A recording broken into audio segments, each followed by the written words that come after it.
In this video, I'm going to explain the different kinds of fonts there are, as well as how to use those fonts in our own Canva design. So Canva is a tool that lets you create designs on your computer. I love using Canva. I most often use it to create thumbnails for my YouTube videos.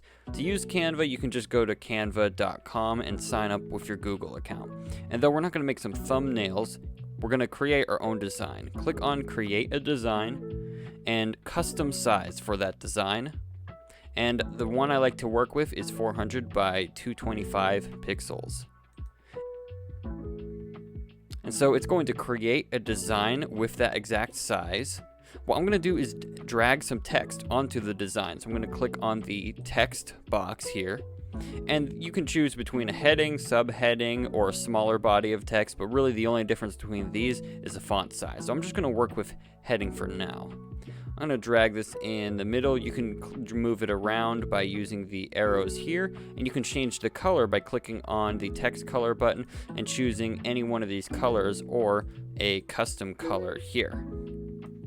So the first kind of font I'm going to talk about is serif fonts.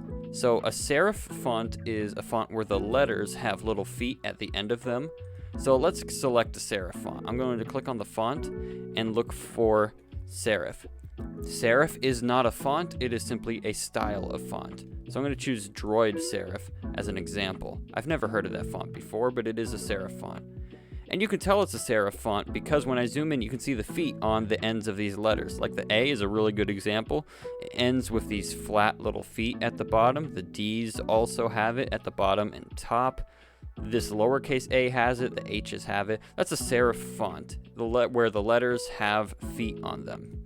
The next kind of font is sans serif, which just means without feet. So I'm going to grab another heading.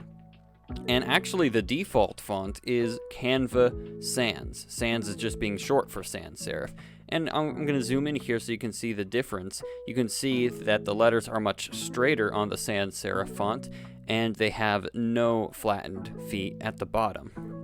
The next kind of font, the next category of font is going to be script. Script is just cursive. So let's grab another heading so we can see the difference.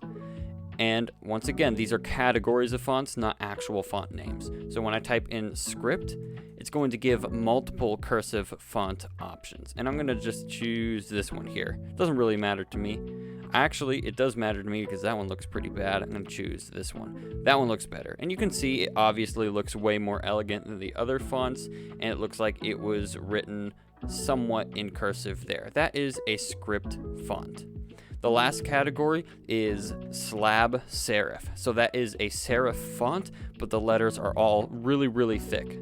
So I'm going to go to add another heading, and I'm going to type in slab serif. And you get all the slab serif fonts appearing. I'm going to choose chunk 5, and you can see it is serif. The A, D, and H still have feet at the bottom, but it is way thicker. So now let's apply this in a design. We're going to use our font knowledge and make a meme. So I'm going to go to Home, and you're going to want to download a meme template. I already have one downloaded. Once you have it downloaded to your computer, click on Create a Design, Edit Photo, and just choose your template. I'm going to use this popular meme template here.